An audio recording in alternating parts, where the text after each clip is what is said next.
Setiap doa akan menggerakkan pasukan malaikat sorga untuk bergerak menghasilkan jawaban doa yang dibutuhkan. Sebagai contoh, ketika Petrus di penjara, Kisah Rasul 12 mengatakan bahwa gereja Tuhan mendoakan Petrus dengan tidak putus-putusnya kepada Tuhan. Dan sebagai respon dari doa tersebut, maka Tuhan mengirimkan malaikat untuk membebaskan Petrus. Dikatakan dalam Kisah Rasul 12 ayat 7 sampai 10. Demikian. Tiba-tiba berdirilah seorang malaikat Tuhan dekat Petrus dan cahaya bersinar dalam ruang itu. Malaikat itu menepuk Petrus untuk membangunkannya. Katanya, bangunlah segera, maka gugurlah rantai itu dari tangan Petrus. Lalu kata malaikat itu kepadanya, ikatlah pinggangmu dan kenakanlah sepatumu. Ia pun berbuat demikian. Lalu malaikat itu berkata kepadanya, kenakanlah jubahmu dan ikutlah aku. Lalu ia mengikuti malaikat itu keluar dan ia tidak tahu bahwa apa yang dilakukan malaikat itu sungguh-sungguh terjadi. Sangkanya ia melihat suatu penglihatan. Setelah mereka melalui tempat kawal pertama dan tempat kawal kedua, sampailah mereka ke pintu gerbang besi yang menuju ke kota. Pintu itu terbuka dengan sendirinya bagi mereka. Sesudah tiba di luar, mereka berjalan sampai ke ujung jalan, dan tiba-tiba malaikat itu meninggalkan dia. Bapak Ibu saudara yang kasih Tuhan, malaikat diperintahkan Tuhan untuk membawa jawaban atas doa yang tidak putus-putusnya yang dinaikkan oleh jemaat untuk Rasul Petrus. Sehingga Petrus kemudian dibawa keluar oleh malaikat tersebut dari penjara. Kita melihat hal yang sama dalam kitab Daniel, di mana kita melihat ada 3 contoh di mana setiap kali Daniel berdoa, malaikat Tuhan membawa jawaban atas doa-doa Daniel. Di dalam Daniel pasal 10 ayat 12-14 dikatakan, lalu katanya kepadaku, janganlah takut Daniel, sebab telah didengarkan perkataanmu sejak hari pertama engkau berniat untuk mendapat pengertian dan untuk merendahkan diri di hadapan Allahmu. Dan aku datang oleh karena perkataanmu itu. Pemimpin kerajaan orang Persia itu berdiri 21 hari lamanya menentang aku. Jadi doa Daniel sudah didengar sejak hari pertama. Dan sejak hari pertama itu juga Tuhan sudah langsung mengirimkan malaikatnya untuk membawa jawaban yang dibutuhkan Daniel atas doanya itu. Akan tetapi firman Tuhan menyingkapkan bahwa ada penguasa kerajaan Persia, pemimpin kerajaan Persia yang adalah roh-roh penguasa yang berkuasa di atas wilayah di mana Daniel berada pada saat itu, yang menahan malaikat tersebut sehingga jawaban atas doa Daniel tidak langsung sampai kepada Daniel. Itulah yang menyebabkan seringkali doa-doa kelihatan tertahan. Bapak Ibu saudara yang kasih Tuhan, dikatakan tetapi kemudian Mikael, salah seorang dari pemimpin-pemimpin terkemuka, datang menolong aku, dan aku meninggalkan dia di sana berhadapan dengan raja-raja orang Persia. Lalu aku datang untuk membuat engkau mengerti apa yang akan terjadi pada bangsamu pada hari-hari terakhir, sebab penglihatan ini juga mengenai hari-hari itu. Jadi selama 21 hari, jawaban yang sudah dikirimkan Tuhan sejak hari pertama tertahan. Dan Daniel baru menerima jawaban atas doanya 21 hari kemudian. Kita melihat kasus kedua dalam Daniel 9 ayat 3, 21 dan 22.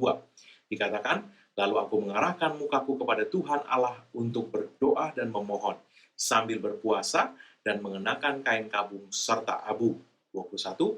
Sementara aku berbicara dalam doa, terbanglah dengan cepat ke arahku Gabriel, dia yang telah kulihat dalam penglihatan yang dahulu itu pada waktu persembahan korban petang hari. Lalu ia mengajari aku dan berbicara dengan aku. Daniel, sekarang aku datang untuk memberi akal budi kepadamu untuk mengerti. Kasus ketiga, Daniel pasal 6 ayat 19-22. Pagi-pagi sekali ketika fajar menyingsing, bangunlah raja dan pergi dengan buru-buru ke gua singa.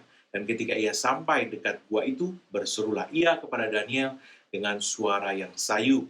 Berkatalah ia kepada Daniel, Daniel, hamba Allah yang hidup, Allahmu yang kau sembah dengan tekun, telah sanggupkah ia melepaskan engkau dari singa-singa itu? Lalu kata Daniel kepada raja, ya raja, kekalah hidupmu, Allahku telah mengutus malaikat-malaikatnya untuk mengatupkan mulut singa-singa itu, sehingga mereka tidak mengapa-apakan aku. Bapak Ibu saudara yang kasih Tuhan, Tuhan selalu merespon dan memberikan jawaban ketika Daniel berdoa. Kita melihat dari setiap ayat-ayat yang kita baca tadi, bahwa Tuhan merespon tiap doa Daniel dengan mengirimkan malaikatnya untuk membawa jawaban buat Daniel. Bapak Ibu saudara yang kasih Tuhan, malaikat lebih berkuasa dari manusia, jelas. Dan malaikat memiliki kekuatan yang luar biasa. Firman Tuhan memperlihatkan itu berulang-ulang. Akan tetapi, malaikat terbatas kuasanya. Tidak ada malaikat yang maha kuasa. Hanya Tuhanlah yang maha kuasa. Kita melihat bahwa malaikat menanggapi doa. Akan tetapi, firman Tuhan menyingkapkan bahwa Tuhan secara pribadi menanggapi pujian. Mazmur pasal 22 ayat 3 dalam bahasa Inggris atau ayat 4 dalam bahasa Indonesia mengatakan, padahal engkaulah yang kudus, yang bersemayam di atas puji-pujian orang Israel. Bapak Ibu saudara yang kasih Tuhan, setiap doa akan menggerakkan suatu bentuk campur tangan malaikat Tuhan untuk membawa jawaban atas doa yang dinaikkan. Doa dinaikkan kepada Tuhan, tidak kepada malaikat. Akan tetapi jawabannya dibawa oleh malaikat. Tuhan bertindak ketika pujian dinaikkan. Dan intervensi yang maha kuasa terjadi ketika Allah bertindak, ketika Dia bangkit, maka setiap musuh dihancurkan. Iblis bertekuk lutut. Jadi kita bisa melihat suatu perbedaan ketika pujian atau doa dinaikkan. Ketika pujian dinaikkan, Allah sendiri turun tangan untuk menyelesaikan. Ketika doa dinaikkan, jawaban diberikan, dan malaikat Tuhan dikirimkan untuk merespon, membawa jawaban itu kepada orang yang berdoa. Bapak Ibu saudara kasih Tuhan, hal ini tentu membuat perbedaan yang besar. Ketika Allah sendiri bertindak, kita dapat yakin bahwa kemenangan pasti terjadi. Setiap kali Allah bangkit bagi kita, maka kemenangan terjamin. Pujianlah yang membuat Allah bangkit, kata firman Tuhan. Dan itulah yang menyebabkan Allah bertindak bagi kita. Ketika Tuhan melangkah masuk ke dalam peperangan, setiap kuasa kegelapan menundukkan diri dan melarikan diri, dihancurkan oleh kuasa Allah. Mazmur 68 ayat 1-4 mengatakan, untuk pemimpin biduan, Mazmur Daud, nyanyian, Allah bangkit, maka terseraklah musuh-musuhnya. Orang-orang yang membenci Dia melarikan diri dari hadapannya. Seperti asap hilang tertiup, seperti lilin meleleh di depan api, demikianlah orang-orang fasik binasa di hadapan atau di hadirat Tuhan. Tetapi orang-orang benar bersuka cita. Jadi ketika Allah bangkit, orang-orang benar bersuka cita. Dengan kata lain, ketika kita bersuka cita, beria-ria di hadapan Allah, bergembira dan bersuka cita, bernyanyilah bagi Allah, mazmurkanlah namanya. Ketika kita memuji-muji Tuhan, Allah bangkit. Dan dikatakan, mazmurkanlah namanya, buatlah jalan bagi Dia yang berkendaraan melintasi awan-awan. Namanya ialah Tuhan, beria-rialah di hadapannya. Ketika kita memuji Tuhan, kita membuat jalan bagi Tuhan untuk turun tangan, campur tangan atas setiap kasus dalam hidup kita, atas setiap hal, setiap persoalan, setiap tantangan, setiap halangan yang kita hadapi dalam hidup ini. Bapak Ibu saudara kasih Tuhan, kita tentu ingat peristiwa ketika Paulus dan Silas di penjara. Dalam Kisah Para Rasul 16 dikatakan bahwa mereka diikat dan dipenjara, dipasung, dan dimasukkan bagian dalam, bahkan paling dalam, paling tengah dari penjara itu. Tetapi ayat 25-26 Kisah Rasul 16 mengatakan, tetapi kira-kira tengah malam, Paulus dan Silas berdoa dan menyanyikan puji-pujian kepada Allah. Dan orang-orang hukuman lain mendengarkan mereka. Akan tetapi terjadilah gempa bumi yang hebat, sehingga sendi-sendi di penjara itu goyah. Dan seketika itu juga terbukalah semua pintu, dan terlepaslah belenggu mereka semua. Ketika Paulus dan Silas switch kepada pujian, ketika mereka berpindah dari doa kepada pujian, Tuhan turun tangan secara pribadi. Bagaimana saya tahu? Hal itu dikatakan dalam firman Tuhan di Mazmur 114 ayat 7, Dikatakan gemetarlah hai bumi di hadapan, atau dalam bahasa Inggris, di hadirat Tuhan, di hadapan Allah Yakub. Jadi ketika Allah yang bersemayam di atas puji-pujian, itu merespon kepada pujian Paulus dan Silas, turun tangan secara pribadi. Pujian tadi membuat jalan bagi Tuhan. Dan Tuhan hadir di penjara itu. Maka di hadapan Tuhan, bumi gemetar. Dan kita sudah membaca tadi dikatakan apa? Gempa bumi yang hebat terjadi, sehingga sendi-sendi penjara itu goyah. Seketika itu juga terbukalah semua pintu, dan terlepaslah belenggu mereka semua. Haleluya! Tuhan turun tangan secara pribadi. Dan segera semua yang membelenggu Paulus dan Silas, yang menghalangi mereka, yang memenjara mereka, terbuka. Haleluya. Bapak Ibu Saudara yang kasih Tuhan, Paulus dan Silas keluar dengan penuh kehormatan yang sudah dipulihkan oleh Tuhan. Bapak Ibu Saudara yang kasih Tuhan, kita juga melihat hal yang sama terjadi di dalam Mazmur 18. Daud, raksasa pujian, itu mengatakan demikian, terpujilah Tuhan seruku, maka aku pun selamat daripada musuhku. Mazmur 18 ayat 3, 6, 7. Daud berkata, terpujilah Tuhan seruku. Jadi apa yang diserukan Daud? Terpujilah Tuhan. Daud berkata, maka aku pun selamat daripada musuhku. Dirinci di ayat 6 dan 7. Ketika aku dalam kesesakan, aku berseru kepada Tuhan. Stop. Aku berseru. Ayat 3 tadi bilang apa yang diserukan Daud? Terpujilah Tuhan, seruku. Maka aku pun selamat daripada musuhku. Ayat 6 mengatakan, ketika aku dalam kesesakan, aku berseru kepada Tuhan, kepada Allahku, aku berteriak minta tolong, yang mendengar suaraku dari baiknya, teriakku minta tolong kepadanya sampai ke telinganya. Teriakan tadi apa? Terpujilah Tuhan. Lalu goyang dan goncanglah bumi. Sama dengan Paulus dan Silas. Dan dasar-dasar gunung gemetar dan goyang oleh karena menyala-nyala murkanya. Bapak Ibu saudara kasih Tuhan, kita melihat bahwa ketika Tuhan turun tangan, maka kemenangan yang gilang gemilang, dahsyat terjadi. Saya kembali mengatakan bahwa ketika malaikat merespon, dia dapat dihalangi, dia dapat ditahan.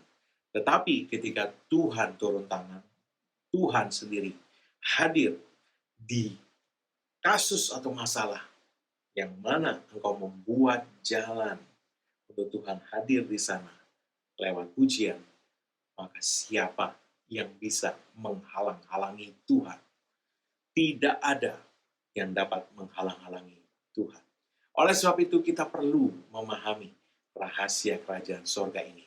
Tidak ada yang dapat menahan Tuhan. Tidak ada yang dapat menghalangi kuasanya bekerja. Tidak ada yang dapat berdiri menghadapi Tuhan. Tidak ada. Semuanya gemetar di hadapannya. Bertekuk lutut di hadapannya. Diporak-porandakan, dihancurkan. Allah bangkit, terseraklah musuhnya, kata firman Tuhan.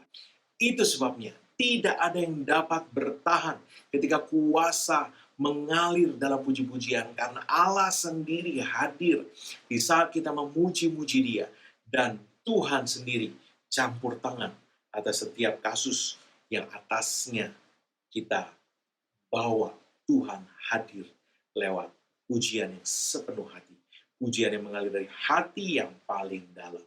Dan kalau Allah di pihak kita, kata Roma pasal 8, siapa yang dapat melawan kita? Haleluya. Bapak Ibu Saudara yang kasih Tuhan, apa masalah, apa persoalan, apa persimpangan jalan, apa halangan hambatan yang membuat frustrasi yang menghadang engkau hari ini? Anda tidak perlu terpenjara dalam penjara itu.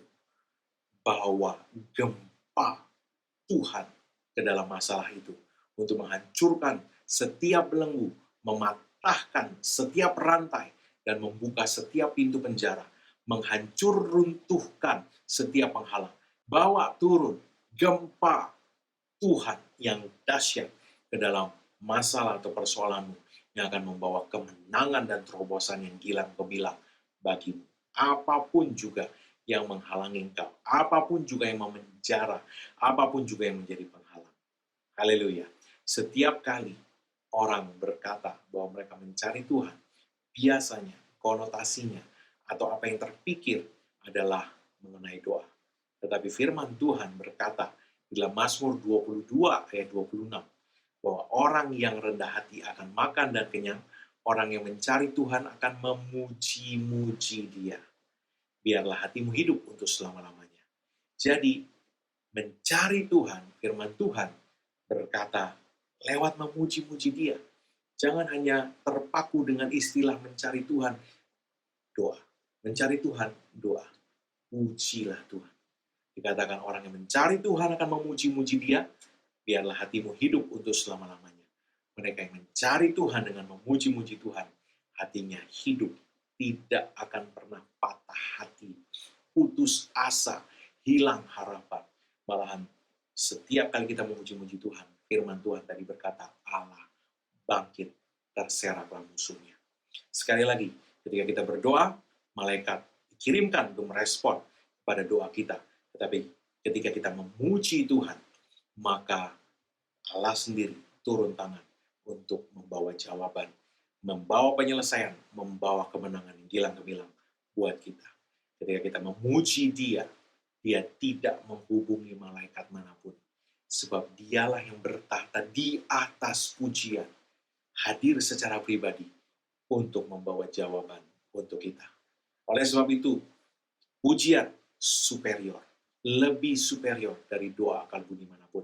Ketika kita melihat mukjizat-mukjizat yang dahsyat yang terjadi, maka kita melihat bahwa mukjizat-mukjizat itu terhubung dengan pujian. Di dalam Yohanes pasal 6 dikatakan Yesus mengangkat matanya ke langit dan mengucap syukur kepada Tuhan. Maka apa yang terjadi? 5 roti 2 ikan dilipat gandakan dan memberi makan 5.000 orang laki-laki belum wanita dan anak-anak. Ketika Lazarus dibangkitkan, yang Yesus katakan hanya, Bapa, aku mengucap syukur kepadamu. Dia tidak berkata, Bapa tolong bangkitkan Lazarus. Tidak. Dia hanya berkata, Bapa, aku mengucap syukur kepadamu. Lalu Yesus memanggil Lazarus dan Lazarus bangkit. Haleluya. Pujian adalah hotline Tuhan. Kapanpun. Sekali lagi, pujian adalah hotline Tuhan. Kapanpun. Ketika Anda butuh menghubungi Tuhan di tengah situasi di mana engkau tidak tahu lagi apa yang mau engkau katakan, doakan. Pujilah Tuhan, hai jiwaku. Pujilah Tuhan, hai jiwaku. Pujilah Tuhan dan jangan lupakan segala kebaikannya. Haleluya. Maka engkau membuat jalan bagi Tuhan untuk hadir di tengah-tengah masalahmu. Dan di mana Tuhan hadir, musuhmu terserak. Haleluya. Firman Tuhan dalam Yakobus 4 mengatakan bahwa orang bisa salah berdoa. Tetapi tidak pernah dikatakan dimanapun di seluruh Alkitab bahwa orang bisa salah ketika memuji Tuhan. Bahkan Mazmur 147 ayat 1 mengatakan, Praise ye the Lord, for it is good to sing praises unto our God. Pujilah Tuhan, sebab adalah baik untuk menyanyikan pujian kepada Allah kita. For it is pleasant and praise is comely. Karena itu menyenangkan dan pujian itu sangat baik. Bapak Ibu Saudara yang kasih Tuhan, pujian tidak pernah bisa salah dinaikkan. Kemudian, kita dapat berdoa tanpa iman. Tetapi kita tidak pernah dapat memuji dengan segenap hati tanpa iman. Iman bekerja secara otomatis ketika kita memuji Tuhan dengan segenap hati. Ketika kita memuji Tuhan dengan sepenuh hati, dengan fokus kepada Tuhan dan sifat-sifatnya, kepada firman-Nya, kepada kesetiaannya, kepada integritasnya, iman otomatis sedang bekerja. Ketika kita memuji dengan sepenuh hati dan bukan sekedar menyanyi, tapi dengan sepenuh hati menaikkan pujian kepada Tuhan, memuji kesetiaannya, memuji perkataan firman-Nya, jaminan firman-Nya, memuji Dia bahwa Dia dapat dipercaya, bahwa tidak ada satupun dari firman-Nya yang akan berlalu tanpa digenapi. Otomatis di sana iman bekerja. Dan di mana iman bekerja, Yesus berkata dalam Markus 11 ayat 23, iman ditambah ucapan akan memindahkan gunung. Ketika kita memuji, mengucapkan puji-pujian dari hati kita, memuji karakter Tuhan, firman-Nya, dan integritasnya, maka otomatis iman bekerja. Dan kata-kata disertai dengan iman akan memindahkan gunung. Haleluya. Bapak Ibu Saudara yang kasih Tuhan, kebanyakan ketika orang berdoa fokusnya adalah kepada masalah. Tetapi pujian selalu fokusnya adalah Tuhan. Jadi, penuhlah dengan pujian. Fokuskan mata kita kepada Tuhan, bukan kepada masalah. Dan naikkan pujian yang segenap hati kepada Tuhan. Haleluya. Mari hari ini, saya mengingatkan kembali untuk kita membuat pilihan untuk memuji Tuhan setiap hari. Tidak ada yang salah dengan doa.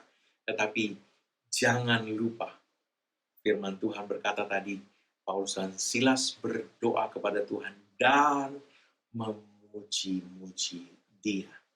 Jangan memfokuskan pandanganmu kepada masalah dan terus mencari Tuhan dengan hanya berdoa. Mulailah mencari Tuhan dengan memuji-muji Dia.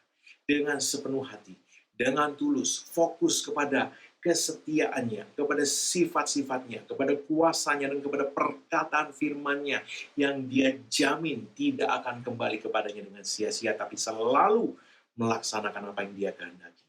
Pujilah Tuhan, dan engkau akan melihat terobosan demi terobosan terjadi.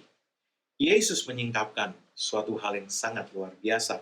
Matius 26 ayat 53 berkata, "Thinkest thou that I cannot now pray to my Father, and he shall presently give me more than 12 legions of angels?"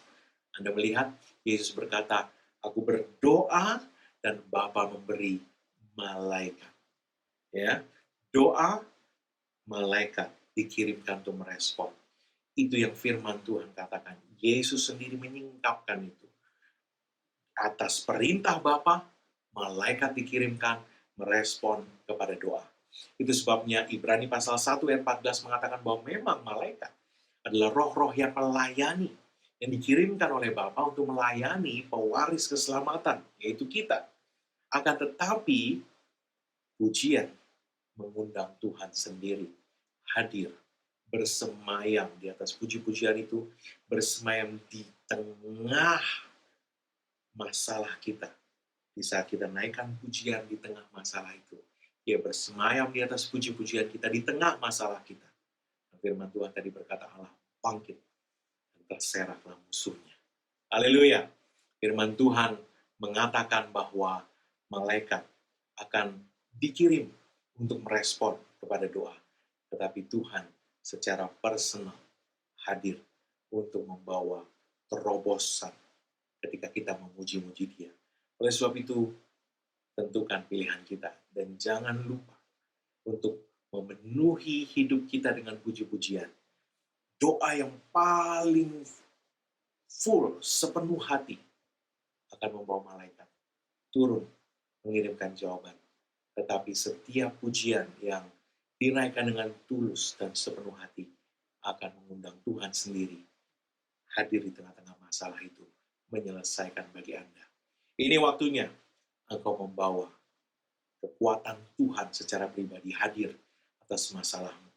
Naikkan pujian, buat jalan buat Dia, hadir di tengah-tengah persoalanmu. Pujilah Dia, ekspresikan imanmu kepada Dia lewat pujian di tengah masalah. Dan engkau akan melihat bagaimana Tuhan berperang bagi kita. Seperti dikatakan 2 Tawarik 20 kemarin. Dan kita akan melihat kemenangan yang gilang gemilang. Adalah pujian yang menjadi rahasia bagaimana peperanganmu berpindah tangan kepada Tuhan. Ketika kita naikkan ucapan syukur, memuji Tuhan, maka peperangan kita pindah tangan kepada Tuhan. Sudah ada banyak prayer warriors. Ini waktunya praise warriors bangkit. Dan kita melihat terobosan yang gilang gemilang. Banyak orang sudah berdoa dan berpuasa. Sekarang waktunya untuk mengangkat pujian yang sepenuh hati. Sebab ketika engkau penuh dengan pujian, engkau akan penuh dengan kemenangan. Jadi, penuhlah dengan ucapan syukur dan pujian, penuhlah dengan kemenangan yang gilang gemilang. Haleluya. Amin. Bapak Ibu saudara yang kasih Tuhan, mari angkat kedua tanganmu. Saya mau berdoa untuk segala kebutuhan. Saya mau berdoa baik untuk kebutuhan materi, rumah tangga, apapun yang kau butuhkan, maupun juga untuk kesehatan. Buka kedua tanganmu. Dalam nama Yesus, aku memperkatakan firman Tuhan bahwa Allahku memenuhi segala kebutuhanmu menurut kekayaan dan kemuliaan dalam Kristus Yesus. Dalam nama Yesus. Dan oleh sebab itu, aku berkata-kata sesuai dengan perkataan firman Tuhan. Setiap kebutuhanmu dipenuhi Tuhan. Tidak menurut kekuatanmu atau sumber dayamu, tapi menurut kekayaannya di dalam kemuliaan. Di dalam Kristus Yesus. Dalam nama Yesus. Setiap kuasa yang menghalangi berkat-berkat Tuhan sampai kepada anak-anak Tuhan dalam nama Yesus dihancurkan. Dan malaikat Tuhan bawa setiap suplai supranatural yang sudah disediakan Bapa Sorgawi sampai kepada tiap-tiap anak-anak Tuhan ini dalam nama Yesus. Untuk setiap yang sakit, aku berbicara di dalam nama Yesus. Setiap roh sakit penyakit, angkat setiap gejala yang kamu coba taruhkan atas setiap anak-anak Tuhan ini dan menyingkir dari mereka dalam nama Yesus. Dan dalam nama Yesus, aku hancurkan setiap kuasa sakit penyakit atas setiap orang yang mendengarkan pemberitaan firman iman ini dalam nama Yesus. Dan aku perkatakan kesembuhan sempurna, pemulihan sempurna, dan kesehatan sempurna di dalam nama Yesus. Sebab ada tertulis oleh pilih-pilihnya, kamu sudah sembuh. Amin. Haleluya. Mari angkat kedua tanganmu dan terimalah berkat Tuhan. Kenapa Yesus Kristus telah kerjakan bagi kita di kayu salib, karena curahan darahnya, karena penebusan yang sempurna, maka sekarang tidak ada lagi penghukuman bagi setiap orang yang ada dalam Kristus Yesus. Engkau telah ditebus, harganya telah dibayar lunas, oleh sebab itu setiap kutuk tidak berlaku lagi dalam hidupmu. Yang ada hanyalah berkat Tuhan, tercurah berlimpah-limpah memberkati kau dalam segala hal. Berkat Tuhan itu kau naik terus, tidak turun, kau jadi kepala bukan ekor. Apa yang tanganmu dibuat Tuhan berhasil. Dengan panjang umur Tuhan mengenyangkan kau, Tuhan memperlihatkan kepadamu keselamatan daripadanya. Umurmu minimal 120 tahun, dan dipenuhi dengan hari-hari yang baik dari Tuhan. Dalam nama Yesus, tidak ada yang jahat mendekat kepadamu, dan tidak ada tulah mendekat kepada kemah kediamanmu. Dalam nama Yesus. Amin. Tuhan Yesus memberkati.